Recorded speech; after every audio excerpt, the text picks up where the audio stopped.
AFR and ego correction. This is to do with your lambda sensor, and you really do need a wideband lambda sensor. If you haven't got a wideband lambda sensor, then this is very, very difficult to do, impossible in some circumstances. And so get yourself a wideband lambda sensor if you're going to do any tuning yourself. So anyhow, this is the MS2, is very similar, not quite as complicated, but you've got two methods. Simple correction algorithm, which basically means it just steps up 1-2 steps at a time, just sort of chases the AFR table, or you can use PID correction, which is proportional integral derivative type of correction, so it can jump more accurately. That takes a bit of time to set up, so 9 times out of 10 you're going to use simple correction. So simple correction just means if it's lean, that'll add 1% fuel, and then if it's still lean, it adds a little bit more fuel, and so on until it gets to where it needs to be, and then it'll decrease fuel if it's too rich. Whereas PID, that can calculate how far out it is, and have a guesstimate at how much extra correction needs to be added to the fuel table.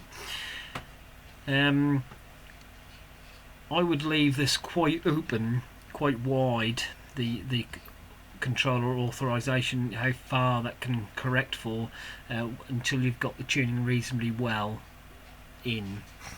I get mine and normally leave these end up in like 10-15%. Okay, so ignition events per step, this is how often it corrects. So 28 ignition events, so 28 times it's got to fire the ignition coils,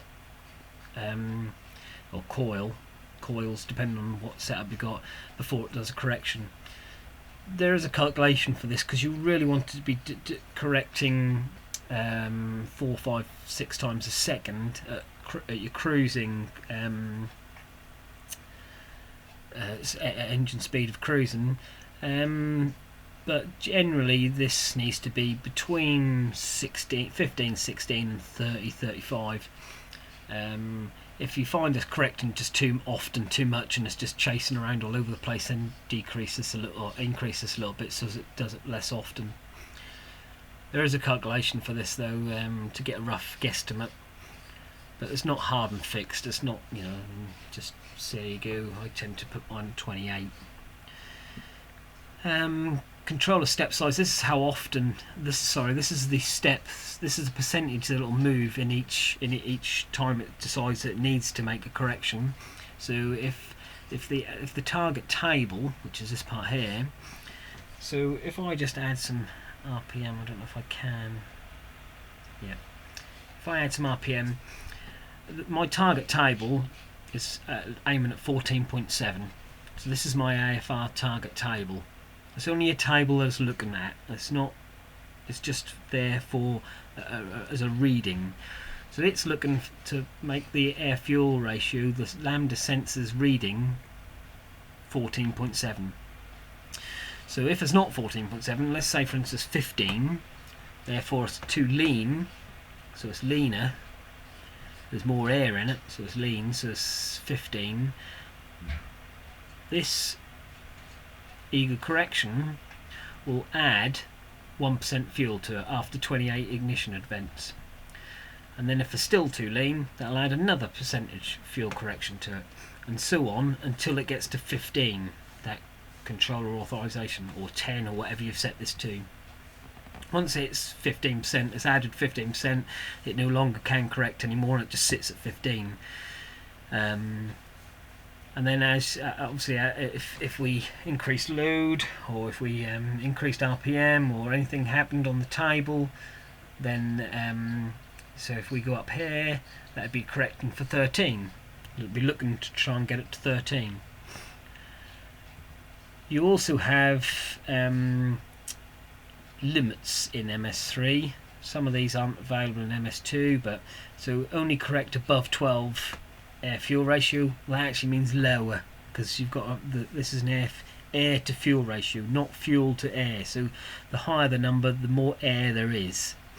So only correct above 12, so that means below 12, believe it or not, and correct below 16. So if it goes any leaner than 16, i.e. 16.1, that won't do any more correcting. It just turns itself off because the fuel might be off, for instance, or you may be decelerating, and only correct above 12. So if it hits the 11.9, that'll stop correcting. That's just in case your lambda sensor starts going wobbly or something happens. You can just set in these limits. They're reasonable limits, to be honest. You only want the lambda correction to be on when the engines are up to temperature or thereabouts, so 65 degrees C in my case. I don't want mine correcting anything lower than 1100 RPM because at idle I don't want it correcting the fuel. I haven't got any catalytic converters or anything like that, and I'm not too worried about things like that. Active below, well, if I go over 80% throttle position, I'm putting my foot down quite hard then, and I don't want it correcting anymore. I want it to follow the fuel table, so I don't want to correct the fueling for that. Basically, it's just too slow. The correction's too slow to keep up at that point. You really need to have the fuel table really well dialed in. So it just follows the main fuel table rather than... It still follows the main fuel table, but it corrects using this percentage depending on what the target is. But not when it goes above 80%. And activate below load. This is the manifold air pressure sensor. So if you haven't got that connected, so for instance your throttle positions, I'd put that load active below 110, so it's always active because you're always going to be below 110. If you put that to 80 and you haven't got the map connected, your map reading is going to be 100 because that's the atmospheric pressure, and that just you won't get any correction happening. An active above load of 25. That's just so as I'm decelerating under overrun, there's no need for me to be doing any correcting because my target might be 16, for instance, here, or 15 here. Well, I might be running at 18, 19 as I'm decelerating, and I don't want it to be trying to increase fuel, trying to add to get it up to this target. So I just turn it off below 25. And then after start, this is basically how long it waits for the lambda sensor to get up to temperature. I've got 120 seconds, which is 2 minutes. Wideband lambda sensor, like I said before, make sure you've got wideband. If you haven't, then you can't do much to do with this. All you can ever do really is correct for 14.7, and this table is just a waste of time. So a wideband lambda, I've got 2 lambdas on mine.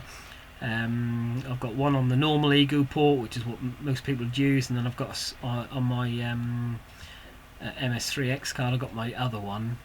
And basically this is injector bank A, is connected to the odd side, I think. So my ego 1 is connected to the odd. My wideband lambda 1, this ego 1 here, is connected to the odd cylinders, and this one's connected to the even cylinders, if I remember rightly. So injector bank A is cylinder 1, so that'd be 1. This one has an even, so that'd be the second second sensor. That one there is the second cylinder as well. Sorry, the injector C is connected to the second ego wideband lambda. Injector D is connected to the first, and so on and so forth. That's so as it knows which bank to correct for, because this system can use these 2 wideband lambdas and correct for each. If I had 8, I could have up to 8 wideband lambdas, and it would automatically correct for each one. So you just select which cylinder is attached to that wideband lambda. In my case, I've got 2, so 1 per 4 cylinders, so them 8 there. So you've got 1, 2, 3, 4. Sorry, connected to 2 ego sensor 2 and 4 connected to ego sensor 1. This V3 injector 1 and 2 are for the main board, the standard drivers. So if you've only got 2 injector drivers on the standard board and no MS3X, then these are the 2. So that'd be ego 1 and ego 2, for instance, if you had 2 wideband lambdas, one for one bank, one for the other. Hope that's not made that sound overly complicated. And is that it? AFR safety system. Just worth making a note of this. This is for MS3. Very good feature actually. If you turn this on, you can have a warning output if you want to. So again, the axis you can have throttle position or map. Check above. So if I go over 110%, so I'm in boost on my engine. Let's just drag this a little bit. If I go over 110% and over 3,500 RPM or 3,400 RPM, if the actual AFR doesn't follow this table and it's out by this amount, that'll cut the sparks, so it tells me that there's something not quite right. So basically after half a second here, if the AFR isn't correct within this tolerance, it'll cut the spark for 0.2 of a second until you know, you can have this throttle position so it's 0 if you want to, so that wouldn't turn the fuel better, kill the sparks until you took the foot completely off throttle. But I haven't done that because I think it's a bit dangerous. But if the spark shuts off for a fraction of a second, you feel that, and you know there's something wrong instantly.